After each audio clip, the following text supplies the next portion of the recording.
Hi, welcome to Cubs and Culture for December 7th, 2018.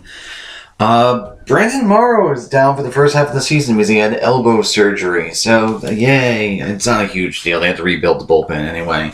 And they had to get him a guy to share the some of the load with for high leverage. Anyway, so it doesn't really change much for the Cubs. Before we get to In the Heat of the Night, which is the movie we'll be discussing, I also have to say this. I'm not going to make a video about this, but it is a thing that's going to annoy me for weeks on end. The Golden Globes were mostly okay. I wish First Man did better. But they also, for reasons beyond my comprehension, placed the A Star Is Born into the drama category, despite the fact that the other two versions of A Star Is Born, who were, like, it's a musical, and there's five or something, but there's two other versions of this story which the Globes have recognized as musicals, and they're not fundamentally different. They actually lift entire scenes and lines of dialogue from both. Anyway, so that's just annoying. Anyway, so we're up to Heat in the Night, which is also, I normally do like a retrospective at the on the 7s, but I actually want to wait until Midnight Cowboy to restructure that. To get me on the 9s. Also, I think Midnight Cowboy and sort of the trend or something of the transition. Anyway, so we're up to the Heat of the Night. It's a movie from 1967. It's a crime story. It basically tells the story of Virgil Tibbs, who's a black detective from Philadelphia, and his misadventures in Sparta and trying to solve a murder mystery. It's very well received and won 5 Oscars. It's a little bit annoying to me that it won screenplay, because I think the screenplay is part of it. I'm not as enamored with this film as other people, so I think it's a better looking film than a better written film. So there's that.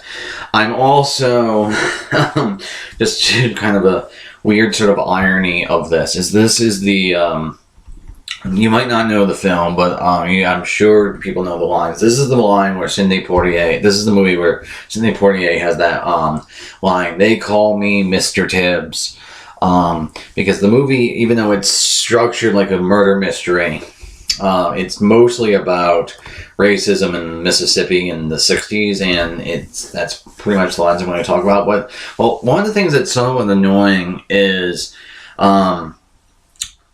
Sidney Poitier is not recognized by the Academy at all, and the movie's actually about him. And Raul Gillespie, who's played by Rod Steiger, you can make an argument that they're dual protagonists because it's mostly about the black cop learning to work with the white cop and vice versa. And Gillespie sort of has a character arc. There's no reason to treat him as the lead actor without also treating Sidney Poitier as the lead actor, and it's somewhat annoying that Rod Steiger was recognized, but Poitier was not, because the movie is about racism, and of course that means the white cop who learns to not be racist should be the one recognized, which is sort of self-defeating. Anyway, let me bring up some trailers and clips. I'll see you in a second. Okay, so one thing I do really like about this film is it's very stylish directorially. It's set in Mississippi, in Sparta, Mississippi, and it's called In the Heat of the Night, and it's called that in part because the murder takes place at night, but it's also just sort of like the tension of the atmosphere of the situation around racism in the South boiling over. And one thing I really, really like about Norman's, the director's style, is you really do feel the oppressive, like you feel the mugginess of Mississippi in the South at night and everything like that. And it's not just so you feel like the tension, you feel like the heat of the, I'm talking about like the literal heat of Mississippi, but also sort of the and the mugginess, but also sort of the atmosphere around racism. And a lot of it's sort of subtle. Some of it's really blatant, like the N-word's used 5 times in this movie. Sometimes it's a little bit more subtle, just like sort of people's reactions, like right here of a white guy being touched by a black man, and it's sort of discussed. And then also sort of like in the mezzanine scene, you have lawn jockeys, which have a racist history that's sort of in the background. So it's really in a very stylish, atmospheric film. And for the most part, I like the story, because the story about a black cop who gets falsely accused and having to deal with racism and solving a murder mystery, that's all fine. The one thing I don't like about it, and maybe this is a product of time, not so much because this movie is deeply influential, as it feels, the murder mystery thing itself feels very perfunctory, and very, very cop show procedural. As a matter of fact, this movie was turned into a cop show, starring Carol O'Connor, who played Archie Bunker in the late 80s, which was a pretty good show. I saw a little bit of a couple episodes, but the movie feels very, very police procedural at times, and the screenplay really sort of suffers for that reason. That's the lawn jockey I was talking about. Because it ends up making it somewhat shallow, and then because it has so much police procedural elements in it, it feels sometimes forced and contrived, that it's the murder mystery sort of exists only to make these sociological points.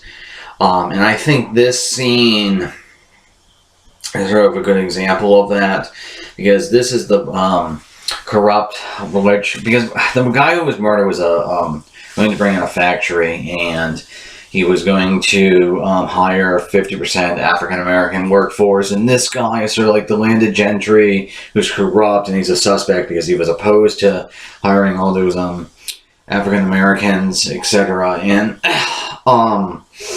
it's just sort of like the interviewing of the hostile witness scenes, and so on one hand, it's profoundly sort of interesting to watch, and I think this is when the movie's at its best, when it sort of deals with, because Virgil Tibbs is a police detective from Philadelphia, and he formally is equal to the, he's as equally a cop here as Gillespie. And so this racist guy was sort of like the stand-in for the Southern aristocracy. And he's something like a hothouse flower. That's sort of the point of the scene being in the greenhouse, has to deal with a black man questioning him. And so that's all sort of sociologically interesting. In fact, the scene, and the main reason why I'm showing it, ends with the white guy slapping Tibbs, and then Tibbs immediately slapping him back, which in 1967 must have been just absolutely staggering to see in a movie, because, it's a black man standing up to a white man, and you're supposed to sympathize with the black guy, which just didn't happen. And anyway, that aspect seems to have been dull, but the thing is about it is this scene also exists to sort of forward the murder mystery plot, and to sort of make the sociological points. It drives, he's just basically checking for the dirt here. This because weird dirt was found on the body, blah, blah, blah. The procedural elements sort of, in some ways, feel tacked on, even though they're really central to the plot. They're the thing that actually drives the plot forward, because what the movie's actually interested in is sort of the sociological aspects of racism circa 1967 in the South.